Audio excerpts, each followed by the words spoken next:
Well, hey now, folks. John Duffin here with Duffin Media and my buddy Chad Levine, superstar coach, got motivations guru with another episode of Deep Diving. We get to do a lot of fun stuff today, but mostly I get to hang out with my buddy Chad. How you doing, Bob? I'm good, buddy. How about yourself? Doing well. Doing well. Trying to find my right camera angle here. That's funny because I'm digging your light, digging the gear, digging the hair. And so I feel like you've got yourself framed really, really nicely, man. And Thank you for that. You're very welcome. You're putting some fun stuff on social.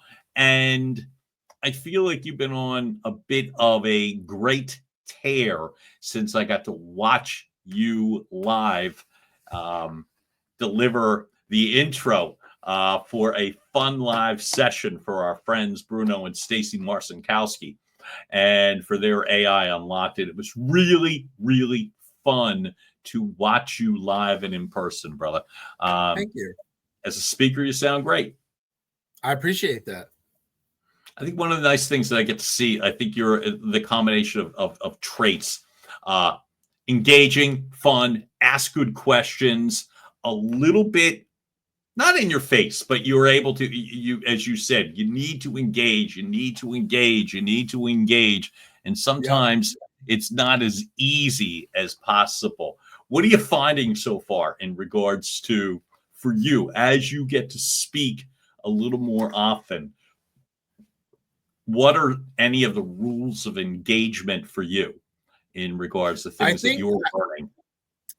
I think electricity is infectious, right? Mm-hmm. And I think that's what you have to understand, that speakers feed off their audiences, at least good ones do. And I think we mentioned this in the last episode where a good speaker is adaptable to their audience, right? And I think a speaker is not a good speaker. I think there's someone that's up there just reading. And if you can't read an audience well and feed off their energy and use that to then deliver your message in a better way, I just don't think you're a good speaker, if I'm being frank. And there are plenty of good speakers and there are plenty of bad speakers, to be totally honest. And you do this more frequently than I do professionally. So, I actually would lean more on you than anyone from an expertise perspective. But I think my biggest thing is I'm always finding the most important thing is engagement, without a doubt.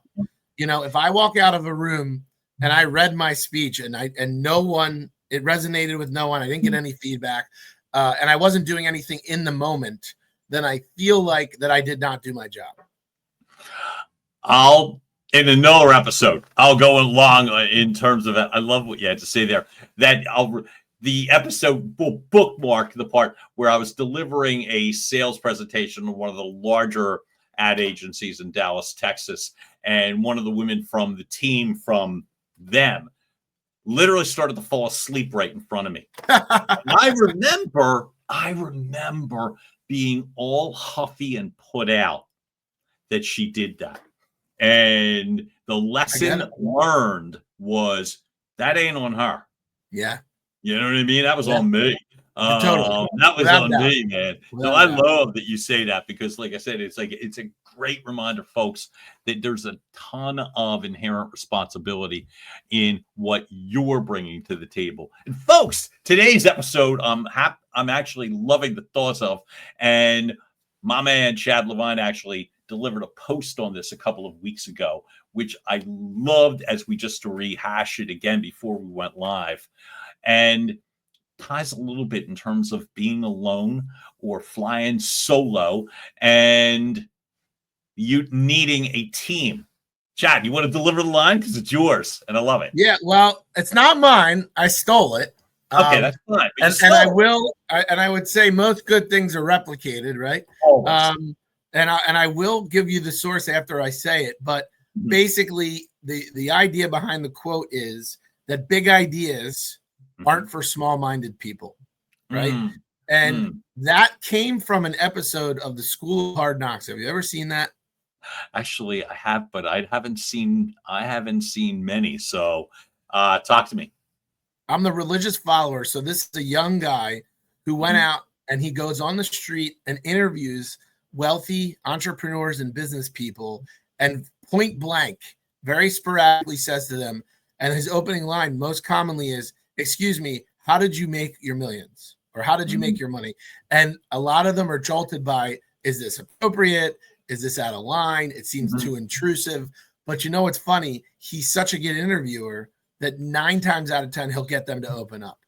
And he's done that in such a successful way that he's developed a community. So the people he interviews, he'll eventually get them to join their network, and allows people like us who are aspiring to speak with people that are experienced and successful.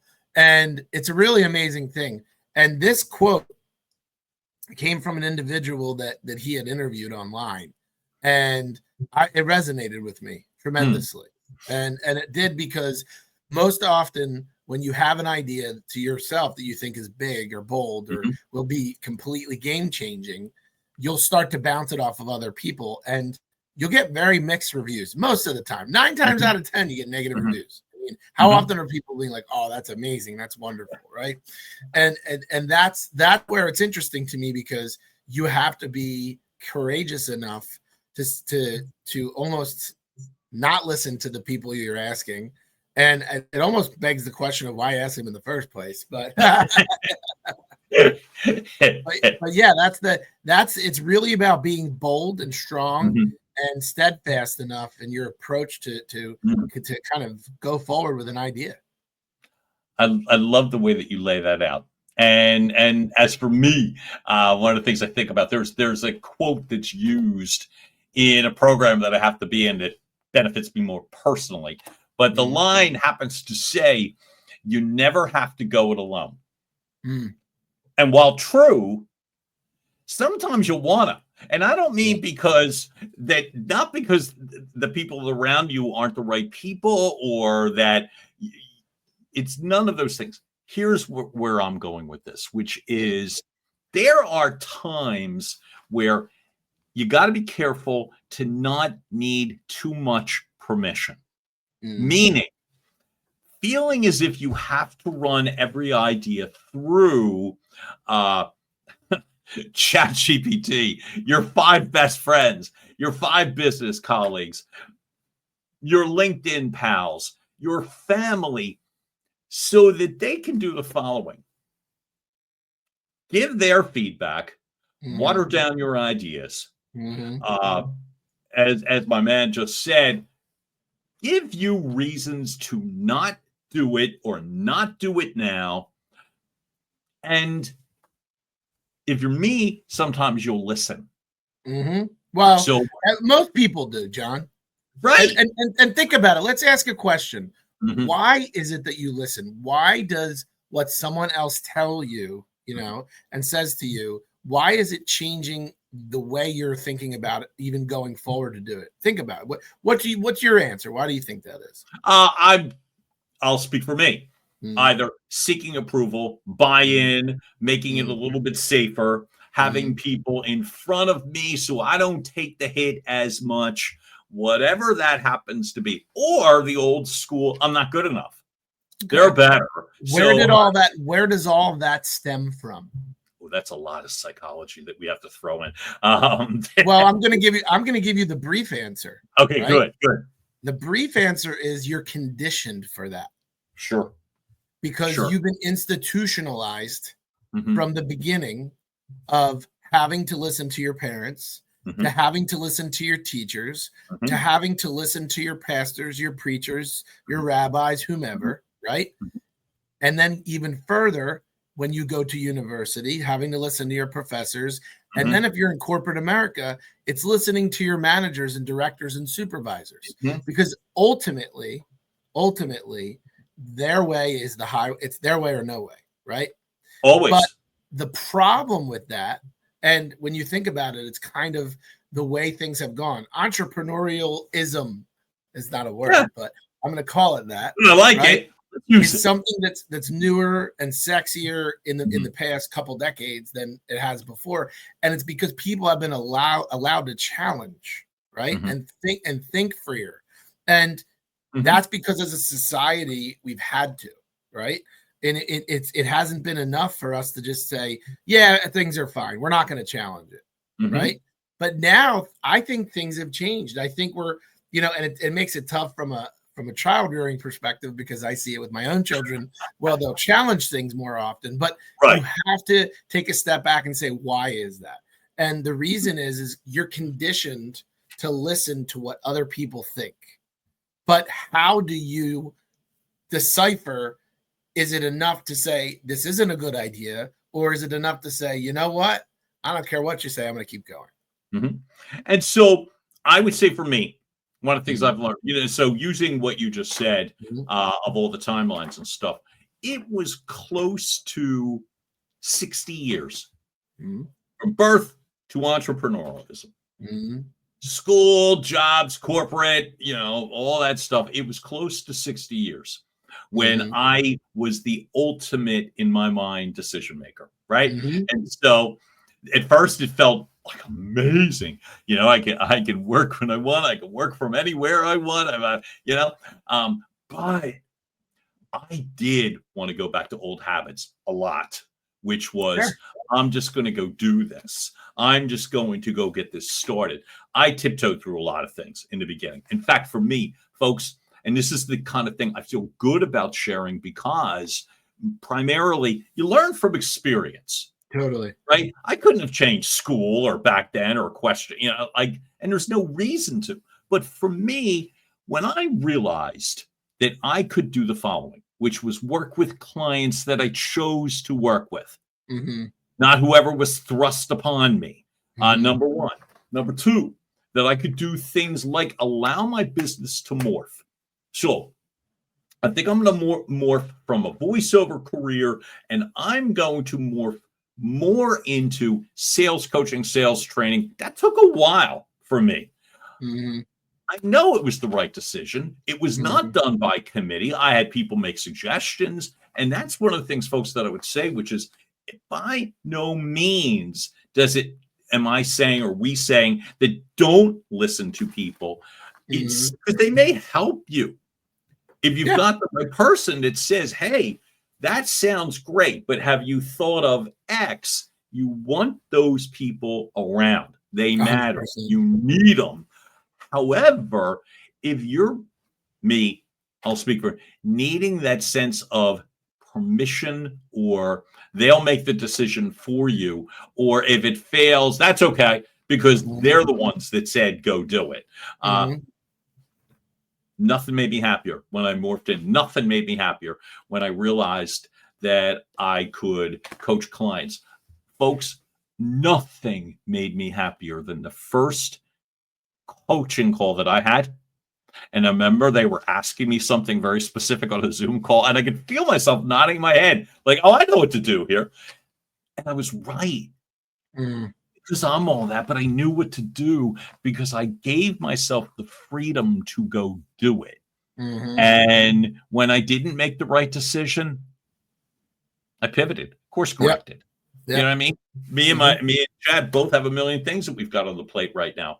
And so I love when you just said a couple of minutes ago, I'll defer to you because you're speaking more than me. Folks, I'll tell you, in spite of the really good feedback I got from a recent speaking performance, the tech stuff was like literally my slides were going sideways as it was going on. So stuff still happens, but it's not the kind of thing that anymore that says, well, should I do it? Yes or no? Right.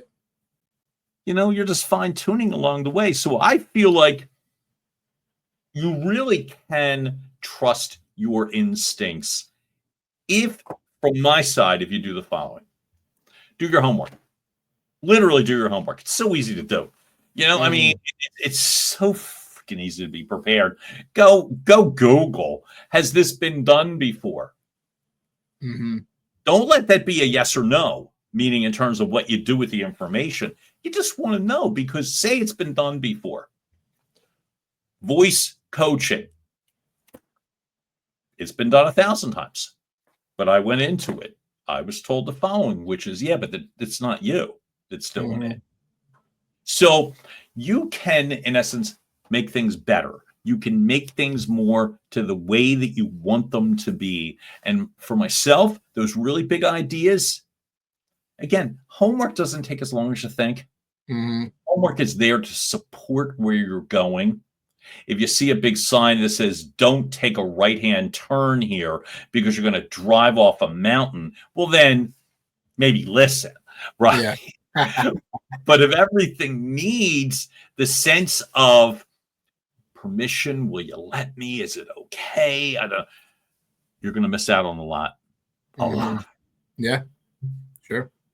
Yeah, listen, John, the one thing you and I have been trying to focus in on is making our message as clear as we can.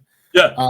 And I think we've done that. I think that, we could also go into a whole nother topic of who are the right people to be talking to, right?